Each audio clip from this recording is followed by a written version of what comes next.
In 1988, an unassuming silver vase was unearthed in a private garden in Italy. Inside was a yellowed scrap of parchment, a warning from the grave, dismissed as a medieval prank. The homeowner who found it was dead within 24 hours. No signs of struggle. Just a sudden, total systemic failure. The Basano vase does not possess a spirit. It demands a transaction. Every hand that has held it for more than a day has been stilled. It is not a relic of art. It is a biological countdown. Since the 15th century, it has claimed a documented trail of victims. A 100% fatality rate. No survivors, no exceptions. It began as a wedding gift. The bride never made it to the altar. She was found slumped over the vessel on her wedding morning. 5 centuries later, the debt remains active. Whether held for curiosity or profit, the result is identical. It does not matter if you believe in the supernatural or the forensic. The pattern is the only truth we have left. Tonight, we trace the silver trail of the world's most lethal artifact. From the High Renaissance to the vaults of the Carabinieri, we are examining the evidence of a haunting. This is the forensic reconstruction of the Basano vase.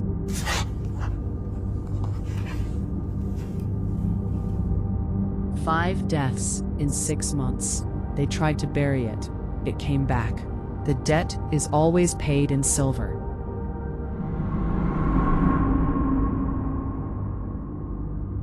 The genesis is a matter of metallurgical record, forged in 1473 as a token of eternal devotion. In a village near Napoli, it was intended to hold the flowers of a new beginning. Instead, it held a curse. The bride received the gift on the eve of her ceremony.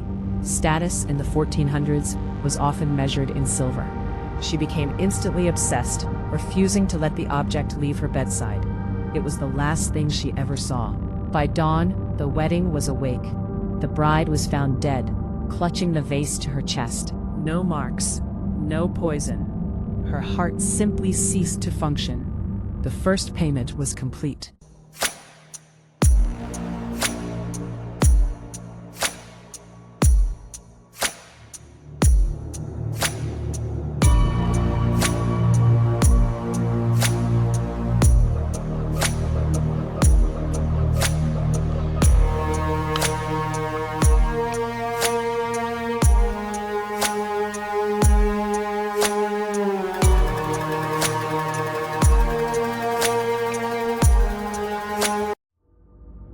The modern cycle begins in May 1988.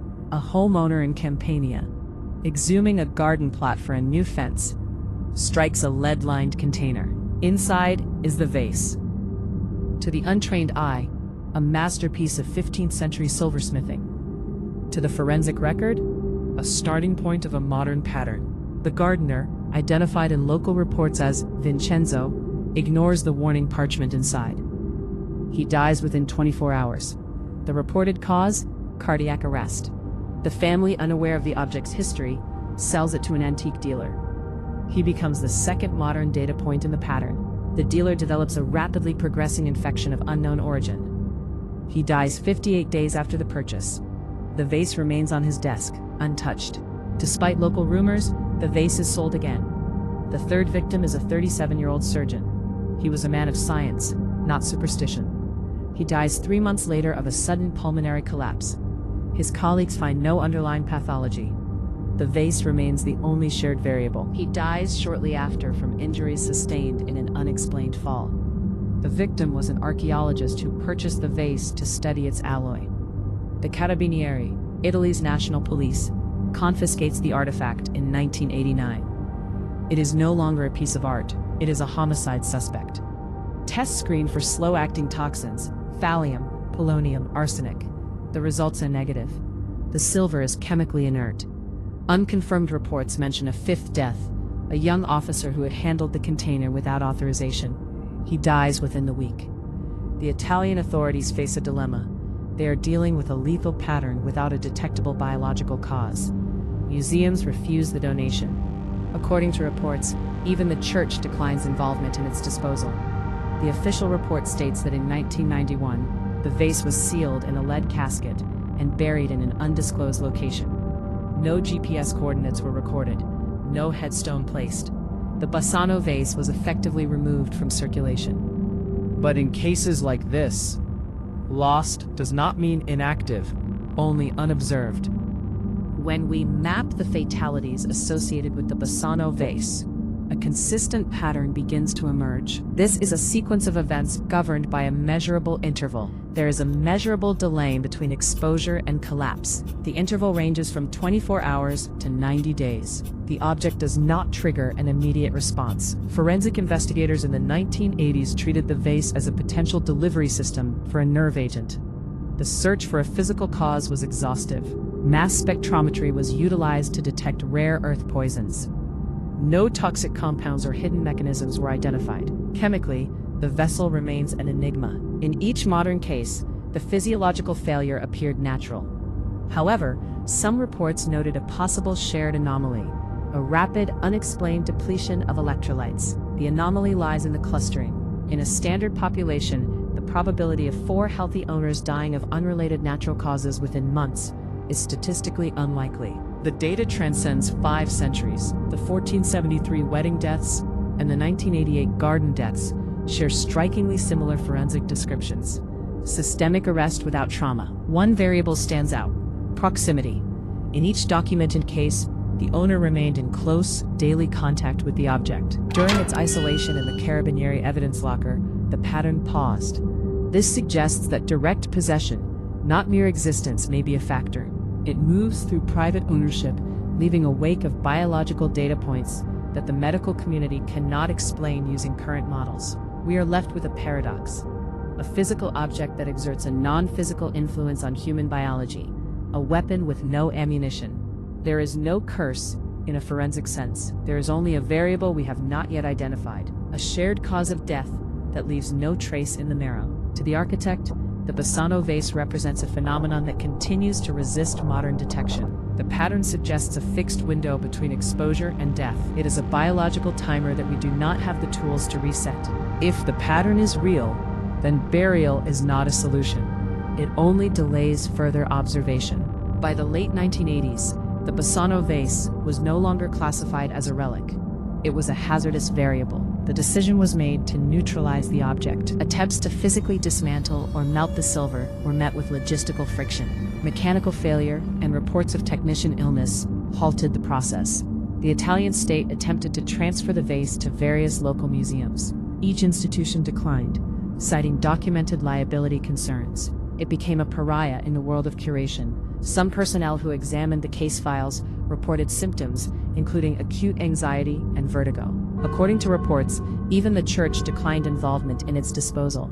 They classified it as a secular anomaly they could not resolve. The chain of custody became a forensic nightmare. The vase was effectively a liability risk that no department was willing to absorb. In a moment of institutional desperation, the Carabinieri restricted documentation and limited its circulation in official records. The vase was removed from the Rome evidence locker under the cover of a standard transfer.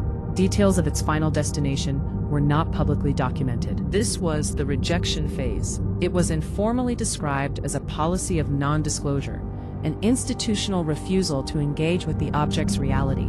A custom container was fabricated. It was lead-lined as a precautionary measure, a psychological shield as much as a physical one. The strategy shifted from containment to erasure. The objective was long-term isolation in an undisclosed location. Personnel involvement was minimized and rotated to ensure that the specifics of the burial remained compartmentalized. They were not just disposing of an object, they were burying the evidence of a phenomenon that challenged the foundations of their training. The rejection was complete. The Basano vase had been removed from active investigation and pushed back into the shadow of the earth. Rejection is not resolution. It is a temporary refusal to observe a reality we cannot explain. If the pattern holds, then inactivity does not mean the phenomenon has ended, only that it is no longer being observed.